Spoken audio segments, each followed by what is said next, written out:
in the Lakhimpur case. The top court has reserved the order on Ashish Mishra's bail.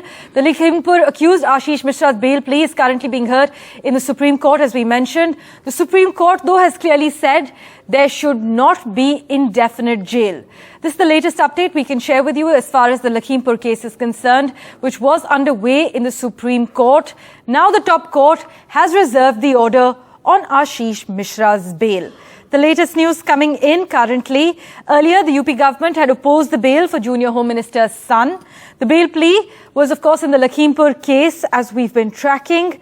Do remember, Ashish Mishra is the main accused in the murder of farmers in 2021. Now, Mishra did get bail last year from the Allahabad High Court, but the bail was later cancelled by the Supreme Court, but Mishra applied for bail afresh. Now, Mishra's lawyer, he claims the trial could take 7 to 8 years. The lawyer in court had said the accused was not at the spot during the incident. The lawyer for the victims, meanwhile, said the bail should not be granted.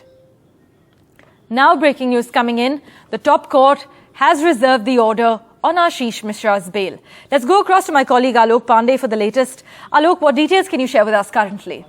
Well, I think from the Supreme Court, the detail that can be shared is that the court has reserved the order, meaning at some point of time it's going to decide whether there is a case fit enough for Ashish Mishra, the son of the Junior Home Minister, to be granted bail or not. But I think our viewers would benefit if we also go back to the history of the case and see why it is such an important case, which is being heard in the Supreme Court for the second time, and I'll give that detail. So if you remember, in October 2021, Ashish Mishra and his associates were accused of running down four farmers and a journalist, murdering them in Uttar Pradesh's Lakhimpur Kheri.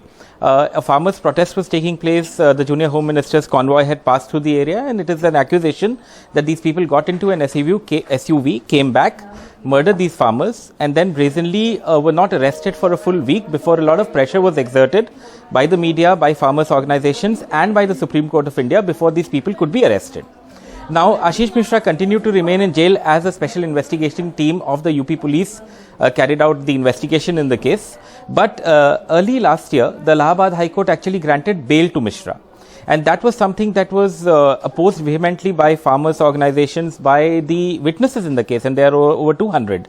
And there have been accusations in the last year about how many of these witnesses have been threatened, have been intimidated, and that is something that is the crux of the issue. Here is the son, a powerful son of a very powerful politician, somebody who has not hesitated to even, be aggressive against the media when that minister has been asked questions on the Lakhimpur case. And the lawyers for the victims have always said that, look, if this man is out on bail, then there is a problem. There is a problem that the witnesses may be intimidated. There is a problem that the case will not proceed as it should in due course of law. Now, what happened after the Allahabad High Court granted bail was that the victims went to the Supreme Court and that bail was cancelled. However, things have changed a bit since then. A charge sheet is before the trial court. The trial court has told the Supreme Court that it will take at least 5 years for the case to actually be heard, because there are over 200 witnesses, like I said, and there are heaps of documents that need to be examined. Now, the case is back before the Supreme Court because Ashish Mishra's lawyers have gone there and said that, look, he can't be in jail indefinitely. He has to be given bail at some point of time. He will cooperate with the investigation and not intimidate witnesses. Dushyant Dave, the lawyer who appeared for the farmers and the journalist who was killed, said that, look, it is a heinous crime. You cannot give him bail. If you give him bail, he'll come out, he'll intimidate witnesses. It will be against the interests of justice. These arguments were heard by the Supreme Court. There were some interesting observations from the court itself. The court asked how somebody could be kept in jail indefinitely, and whether that was the natural course of justice that should happen. But the order has been reserved right now, so one waits to hear whether the powerful son of the Junior Home Minister actually gets bail in the case or whether he continues to remain in jail. I think we'll know whenever the Supreme Court pronounces the order.